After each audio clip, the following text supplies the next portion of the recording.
Naitwa afisa mwandamizi wa hifadhi Richard Hairi. Mimi ninatokea hifadhi zilizoko kusini mwa nchi yetu, kwa maana ya hifadhi ya taifa ya Ruaha, hifadhi ya taifa ya Katavi na hifadhi ya taifa ya Kitulo. Tumeshiriki kimsingi kwenye maonyesho haya kwa ajili ya kutoa elimu ya uhifadhi na utalii kwa jamii zinazozunguka maeneo haya, hasa ukanda huu wa kusini mwa nchi yetu.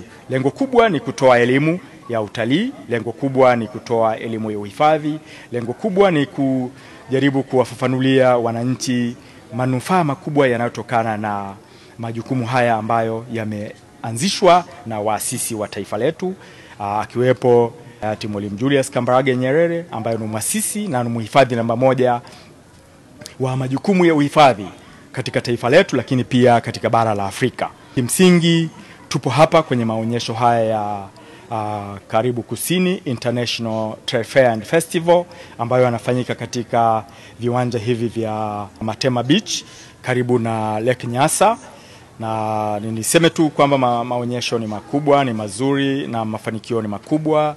Washiriki ni wengi, watu wamejitokeza kwa wingi, hususan kwenye banda letu hapa. Tumepokea makundi makubwa ya wanafunzi wa shule za msingi, sekondari, lakini pia walimu ambao ni chombo cha muhimu sana kwa ajili ya sambaza elimu. Niseme tu kwamba maonyesho yamefanikiwa kwa kiwango kikubwa, na lengo letu la kufika hapa kama shirika la hifadhi za taifa Tanzania, hususan hifadhi ya taifa ya Kitulo, Ruaha pamoja na Katavi ambao tuko kusini mwa taifa letu, limefanikiwa kwa asilimia kubwa, kwa maana ya taarifa za msingi zimeweza kuwafikia wananchi ambao tumewalenga.